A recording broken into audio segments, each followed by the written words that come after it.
Kapal selam Titan akhirnya ditemukan pada jam 3 sore tanggal 23 Juni 2023, yaitu hari ini.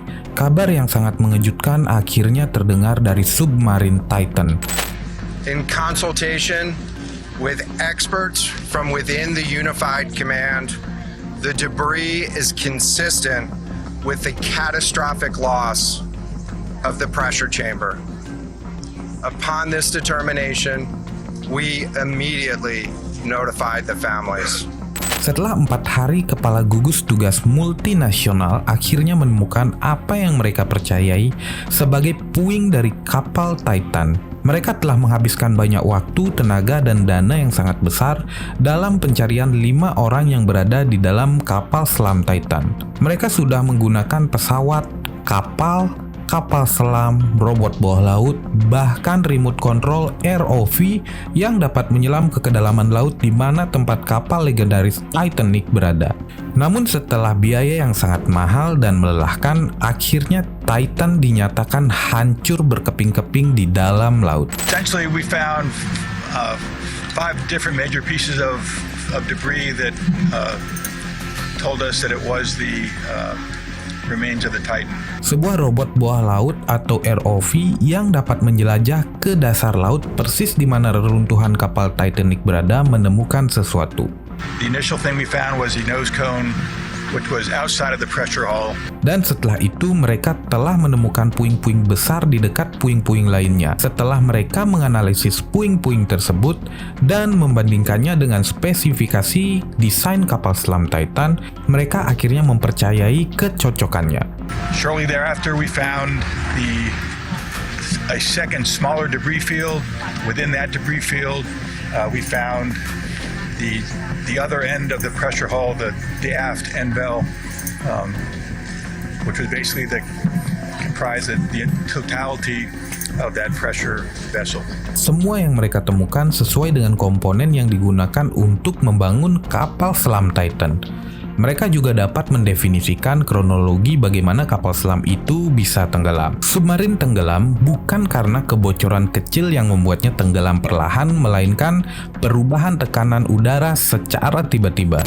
This is a incredibly unforgiving environment down there on the seafloor, and the debris is consistent with a catastrophic implosion of the vessel.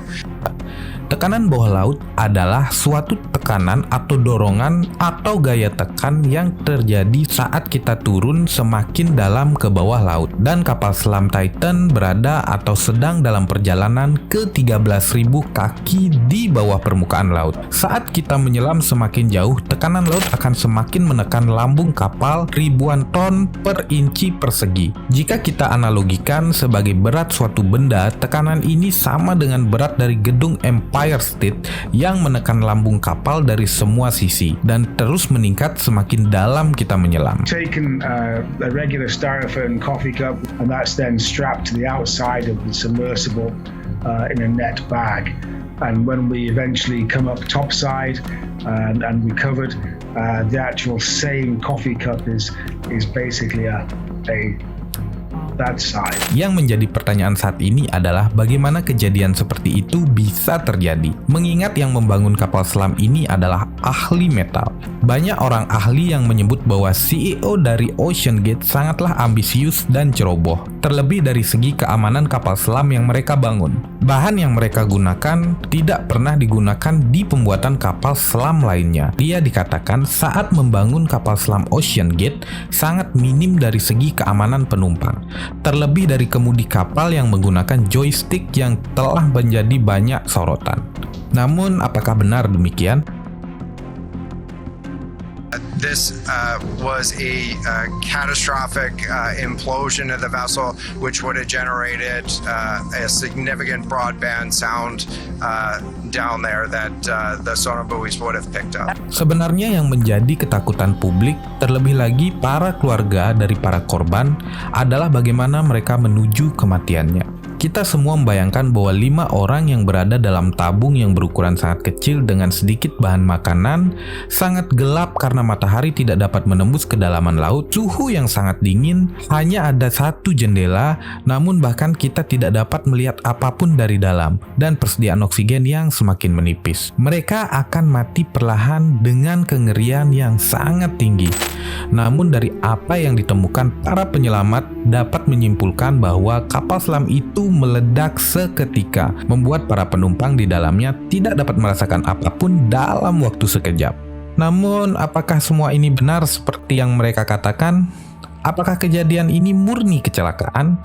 Mengingat para korban adalah para miliarder super kaya. Belum lagi Hamish Harding adalah seorang penjelajah dunia yang sangat memiliki keyakinan dan rasa penasaran yang sangat besar, yang siap memecahkan semua rahasia di dalam laut. Dan tentu saja seorang CEO Ocean Gate itu sendiri yang siap memberikan akomodasi perjalanan ke bagian laut terdalam sekalipun, yang akhirnya beristirahat di dalam damai bersama kapal legendaris Titanic itu sendiri. Semoga hal itu sangat cepat sampai mereka tidak merasakan rasa sakit sekecil apapun. Doa terbaik untuk kalian semua. Turut berduka kepada semua keluarga yang mengalami kehilangan yang sangat dalam, dan terima kasih kepada semua tim penyelamat yang sudah bekerja keras. The United States Coast Guard and the entire Unified Command, I offer my deepest condolences to the families. I can only imagine what this has been like for them, and I hope that this discovery provides some solace during this difficult time.